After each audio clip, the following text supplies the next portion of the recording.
With Invincible Versus finally being out, everybody's picking their favorite characters and having a ton of fun while learning the game. But with tag fighting games, a lot of the time it can feel a little bit overwhelming to understand how to build a team, how do I even pick the characters that I want to play, and what role do I give them in the slots of the team. So it's going to be relatively hard for you to understand it, and in this video I want to help you with that, and we're essentially going to talk about the entire roster of the game and how to use the archetypes and playstyles that are present in Invincible Versus to build the perfect team. So we're going to start the video by trying to understand the theory of how to build a team in tag fighting games, and then we're going to jump into a full overview of the entire roster so you can understand which characters are perfect for you and how they have synergy together.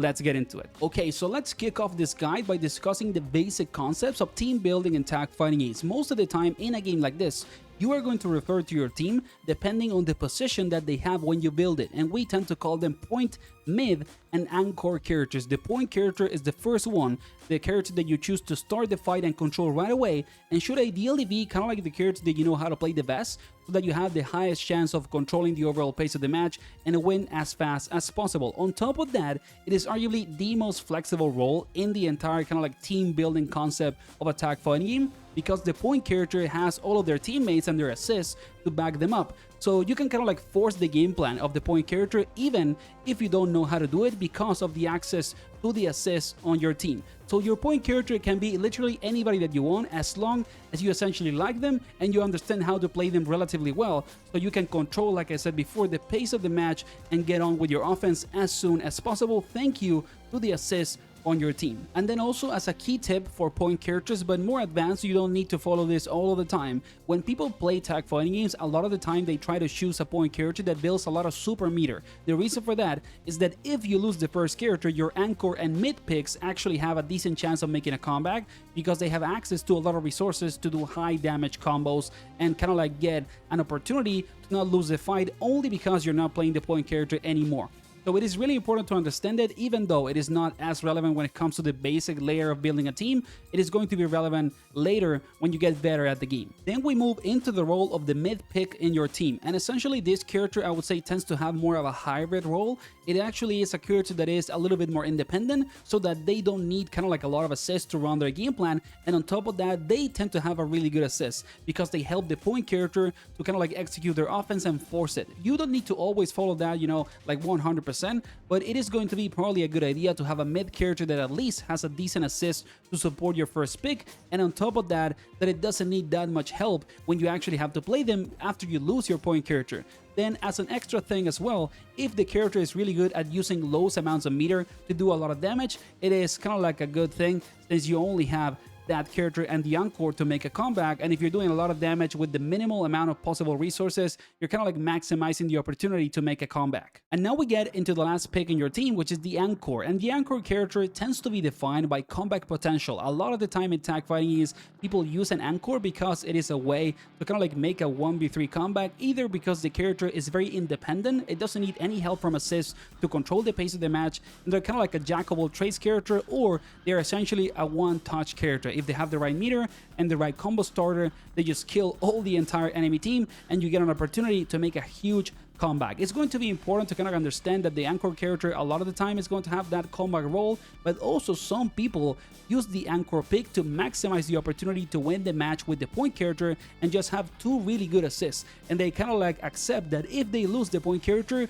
they're just gonna lose the game. This is kind of like the overall basic and general strategy in tag fighting games, and if you understand the point, mid, and anchor role, you're gonna get a better idea of how to build a team. Before we move into the overview of the roster of the game, I want to clarify that in the case of Invincible Versus, even though there is point, mid, and anchor roles when it comes to building a team, at the same time it is a much more gray or flexible case, because it is an active tag fighting game, and what that means is that a lot of the time you are going to put your teammate into the battle to extend combos, to extend your pressure, So it is going to be a little bit chaotic when it comes to trying to keep the positions of your characters. So be just a little bit more open to kind of like trying new things out. For example, playing your point character as your anchor, because most of the time that is actually going to happen and you are going to change the order of your team. That doesn't mean that you don't need to take into account the overall concepts of team building that I just explained, but they are more flexible than in another game in which you don't have active tag, like something like Marvel vs. Capcom 3, just to give an example. So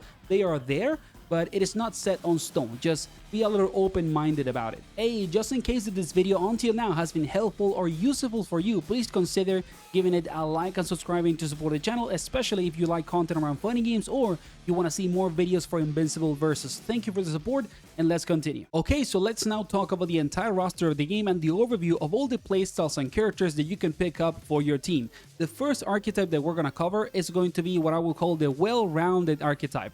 And there are 4 characters in the roster that, in my opinion, kind of fit into it. We're going to talk first about 3 and 1 separately because it's a bit more tricky as a pick. And the 3 well-rounded characters that I would consider for the playstyle are going to be Invincible, Omni-Man, and Conquest. Okay, the reason for this is that all of these characters have kind of like a mix of special moves that does a little bit of everything. For example, Invincible has a fireball to control the neutral and play essentially the overall pace of the match on his favor. He also has an overhead special move, which is the basic mix-up that he can have with his down medium. This is you have kind of like a low and also an overhead to have a 50-50 opportunity. And then he also has a DP, okay, or a Dragon Punch or Shoryuken style move that can be used on Wake Up to play defense, specifically the medium version that has armor. And then if you look at the other characters, they kind of are the same type of thing. You know, for example, Invincible also has a DP, same style of move.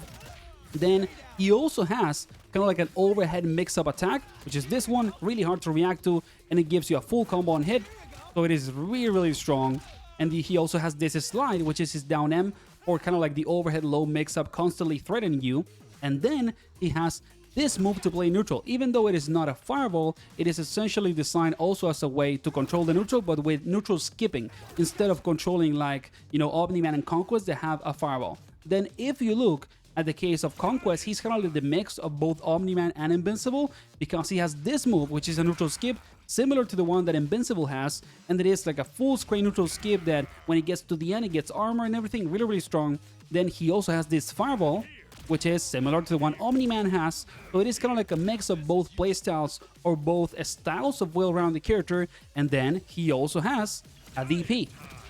Same style of thing. And the thing about Conquest DP is that it is also the 50-50 mix-up option that he has, because if you do a DP and then press light again, you get an overhead follow-up. So these characters are essentially kind of like the well-rounded picks in the game, and if you want to play a character that can do a little bit of everything, I would say pick either Conquest, Omni-Man, or Invincible. They are the most kind of like balanced picks in the game. You can play them as your point character since they're very flexible and they don't necessarily have the most crazy assists. They just tend to have some of their like basic moves that they use to play the game as assists. I would say that Invincible has the best one because of the full screen neutral skip, and also in the case of Conquest, he has this back assist that is really good, which is the neutral skip. In his case, Omni-Man doesn't have necessarily the best ones, it's just a fireball and then also his DP.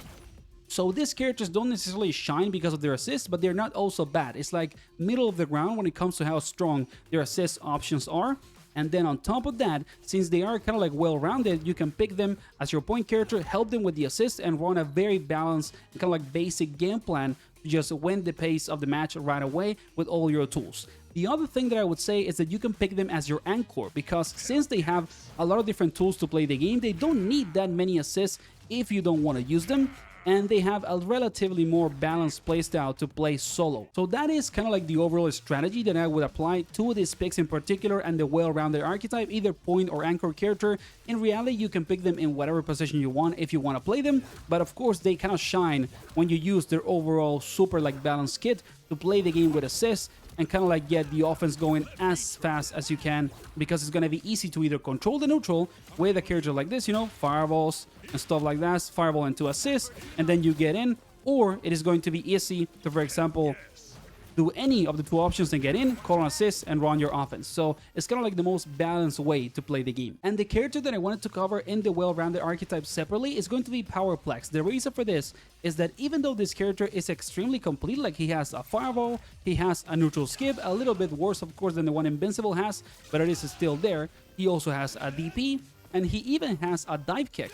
So it is a really, really complete character, arguably as complete as Conquest, but the thing is that Powerplex has just frame version of his moves. So for example, if I put the dummy to not block, and you actually see them getting hit by the fireball, it's only 1 hit, right? But if I press light again, really quickly, I can actually get a just frame version and get 2 hits. And it is kind of like an execution requirement for the character, and this is arguably the only character in the game really that has a lot of execution requirements when it comes to using most of his kit.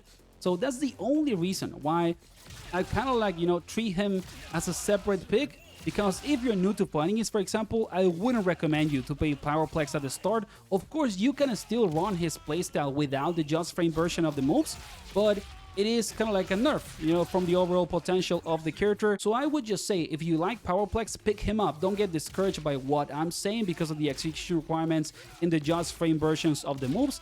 But if you're not super sure about the pick, and then you also kind of like get the idea that he has all of this barrier to get all the potential of his kit, then maybe just pick somebody else, at least at the start. Okay, so now we can move into discussing the second archetype that we're gonna cover, and I'm gonna call them the range characters. The reason why I'm calling them range and not necessarily zoners is because even though these three characters have a lot of tools to control neutral and actually have set up some pressure with range options and more, they are not necessarily zoners in terms of playstyles, okay? So we have Elemental in here, Adam Eve, and also Rex. And if you look at the characters like I'm saying, they are not really zoners in their pure playstyle options. So for example, if you look at Adam Eve, she has a fireball right both in the ground and in the air, really strong because also the fireball in the air is actually a vertical angle, so super good to control neutral.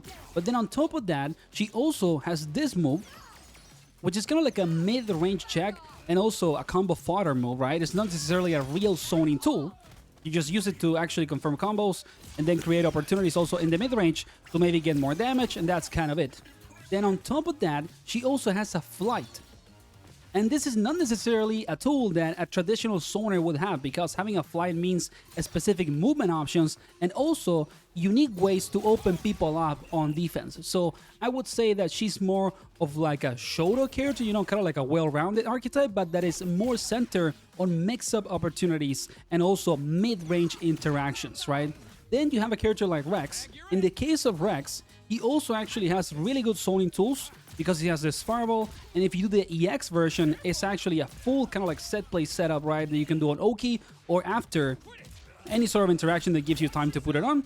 And of course, it's gonna be depending on if they roll or things like that, but there is a ways to set that up. And then also the character has a lot of movement options. For example, this is his DP motion, right? It's an air fireball that is also a jump in. So pretty much kind of like a way to control neutral in an offensive way. Not necessarily to stop people from getting in, but actually for Rex to get his offense going. So these characters are very unique, and like I said, even though they have kind of like fireballs and a lot of range tools, they are not defined as zoners and more kind of like as characters that want to force their game plan through the range, but actually also get in.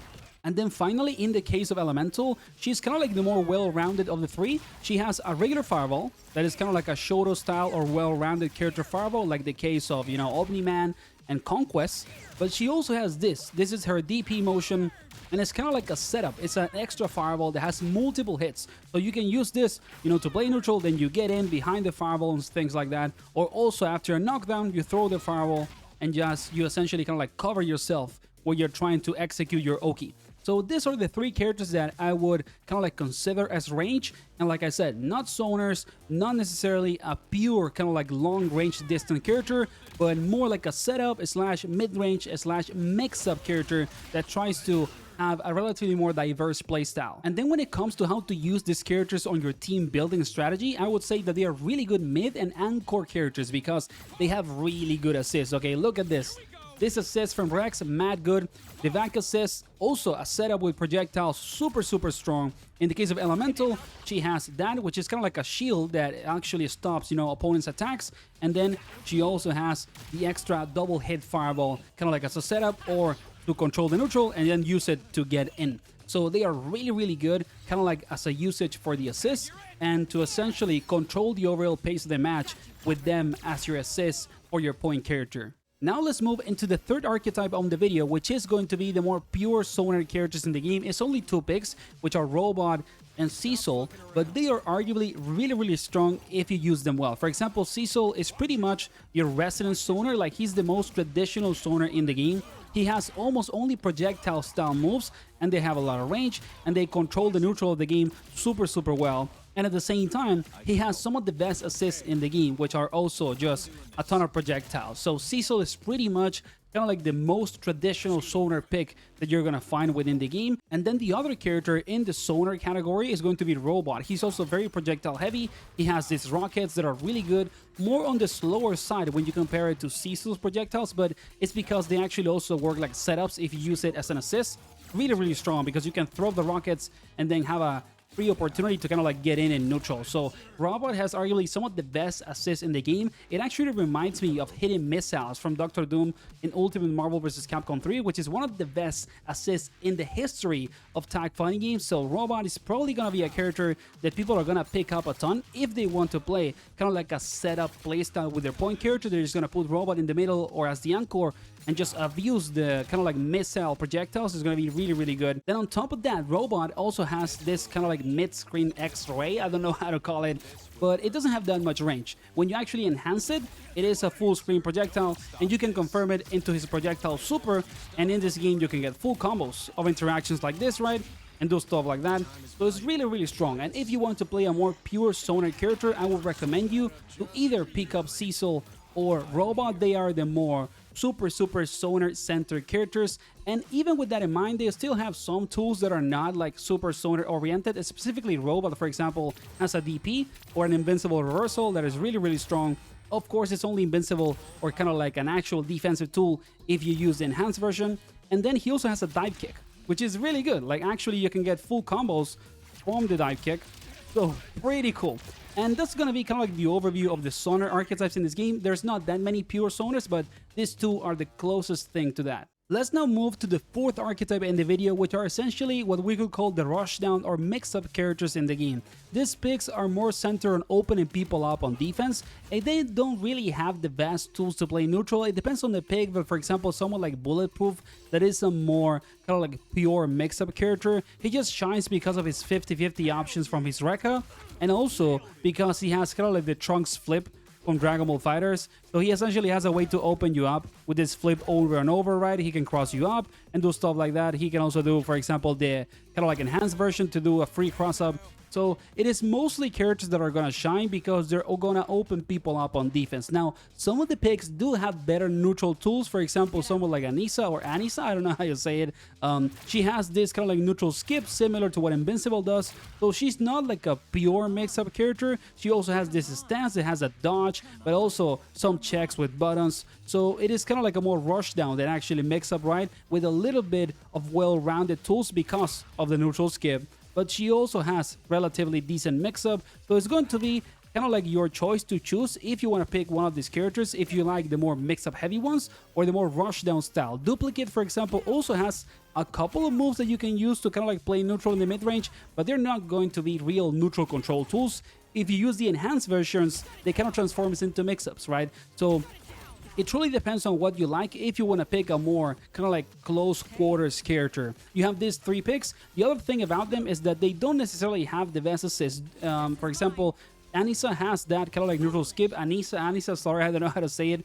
So that neutral skip is really good, but the overall kind of like best option that you can get from it is just that.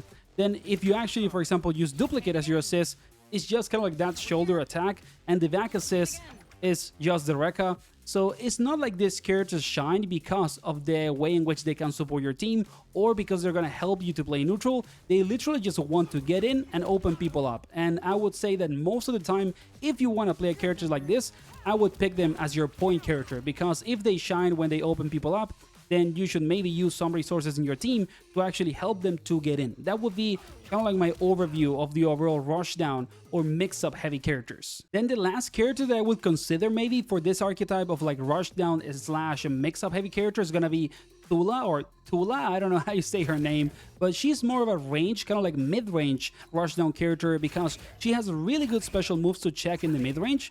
And at the same time, she has this spin that you can use mid combos, kind of like a combo fodder, and to check people closer quarters. And then she has this, which is the DP. But the thing is that you can do this in the air. So you have stuff that are kind of like instant overheads. If you actually can do a jump and cancel it right away into the DP in the air.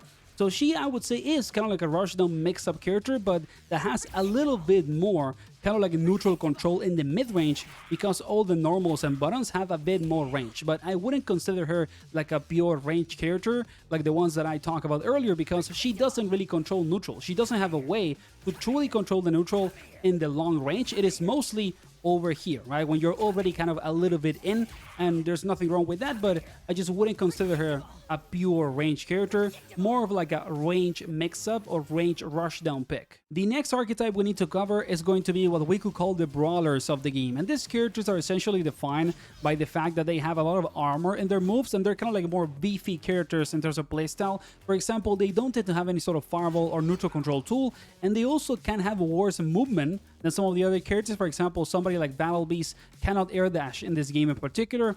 And of course, the thing that they have that is strong is that since they have a lot of armor moves, when they're close to you in the mid-range or close quarters, it's really hard to deal with them because you can press something and then Battle Beast can just do an armor move for free. He doesn't even need to use meter and he can get his turn back, right? You can even also use meter with the armor version of the neutral skip that he has, and it is a mid-range neutral skip with a ton of armor, so super strong. And at the same time, he does have kind of like a DP motion to use when you're on wake up, so it is going to be kind of like a relatively simple playstyle to play characters like this that are more based on like their strength mid-screen, and when they just use a ton of different armor moves to get in and kind of like stop your offense or just continue their offense and stop you from doing anything in closer quarters. Other characters that we have in this brawler playstyle are going to be Monster Girl. For example, she has this Rekka style move that is forward advancing, and if you enhance it, it actually has armor, so you can neutral skip with armor full screen almost, and then boom, you call an assist and get your offense going, right? Really strong. The other thing she does is mostly kind of like hit grabs for maybe anti-airs and also combo fodder moves, and that's kind of it. She's a really simple character, to be honest, and she also has a dive kick if you do down H in the air. So she's kind of like a beefy dive kick armor character. Other pick to consider in this category is Elle, even though he's a bit more flexible as character because he can actually air dash, okay? Monster Girl, for example, like we just talked, cannot air dash, so she's more kind of like a pure brawler. Elle is a bit more well-rounded since he has good movement. And then on top of that, he's one of the few characters in the game that has a real kind of like DP. When you do his DP light, it is actually something with armor. It's not just kind of like a regular anti-air attack. So it is really strong, the fact that you have access to this without meter, and you can also just enhance it. So that's kind of like one thing that defines him as a brawler, the fact that he has this armor counter slash DP.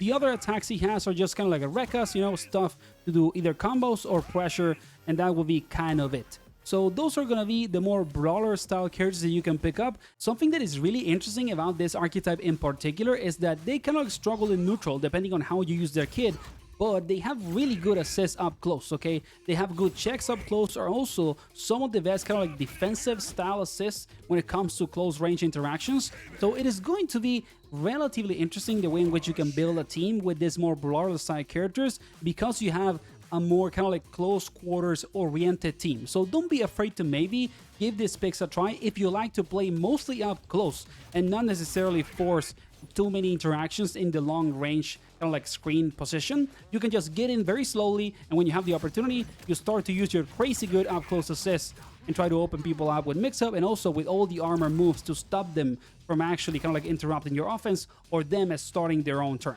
So it's a really fun playstyle, but I would say that it's either kind of like using them as your point characters because they need assists to play neutral, or you either use them kind of like as your assist, maybe only one of them, so that you have mostly like really good up close interactions with your assists, and also one that is more long range, and that kind of like creates a balance between the overall offense that you can put in different ranges on the screen. I almost forgot about Titan, but I got you covered. This character is also for sure a brawler, but the difference is that he's arguably the most complete brawler in the game. He's closer to like a well-rounded character with armored moves because he has a fireball, okay? He's the only type of character in the game that has consistent armor moves without using meter that actually also has a fireball. Of course, his fireball is not the best because it's super slow and it has a lot of end lag, like he's there standing for a long time to be punished, but it's still, the character has that, okay? He also has this neutral skip, which is kind of like a hit grab, and of course it has a little bit of armor, so really good.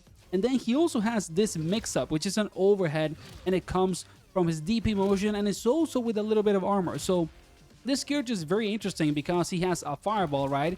He has neutral skip, and then he also has an overhead mix-up. So really similar to what a well-rounded character would be, but also everything has a little bit of armor. So he's right in the middle between a brawler and kind of like a well-rounded Shoto style Ken Ryu character. Really, really cool to play. Oh, and I almost forgot to mention it, but I just want to say it because it's kind of funny and it's stupid, to be completely honest. Titan, the character that is arguably the most kind of like well-rounded brawler and armor and move character, for some reason has actually a triple overhead sequence, okay? That is very, very strong for a character that has the tools that this playstyle in particular has. And now we get into the last archetype in the video, which are the grapplers of the game. And it's only one character, okay? This is the only pick in the game, from what I understand at least. If I'm wrong, please let me know in the comments. That actually has a real command grab. And of course, the command grab gives you a full combo in the context of this game, which is really strong. And you need to just kind of like get used to the game plan of having a command grab with a character like this in a tag game. You can probably use this character as your point because he doesn't have the best ways to play neutral. He actually has a flight if you backdash and forward dash in the air, which is really good and kind of weird for a grappler. And that's kind of like the thing that he can do to play neutral in a more standard way.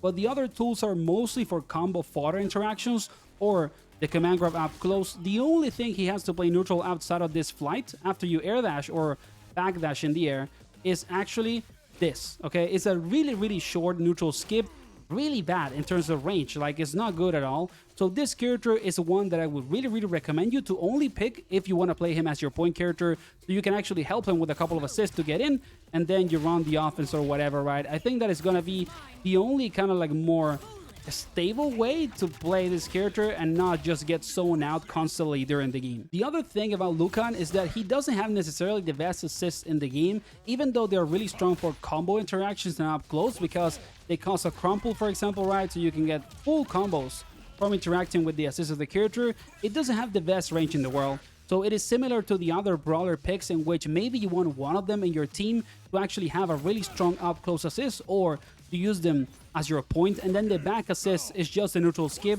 which is one of the worst in the game in my opinion in terms of range. So I wouldn't pick Lucan that much as your assist character, mostly like I said as a point to run the command grab playstyle and the mix-up heavy opportunities, and then just see what you can do kind of like with the assist to get in with the character. So that was the video, guys. I hope that you enjoyed it. If it helped you to understand Invincible versus a little bit more and how to build a team and who to main in the game, please consider giving this video a like and subscribing to support the channel, especially if you want to see more content for Invincible versus. Thank you for watching, keep enjoying the game, and see you on the next one. Take care.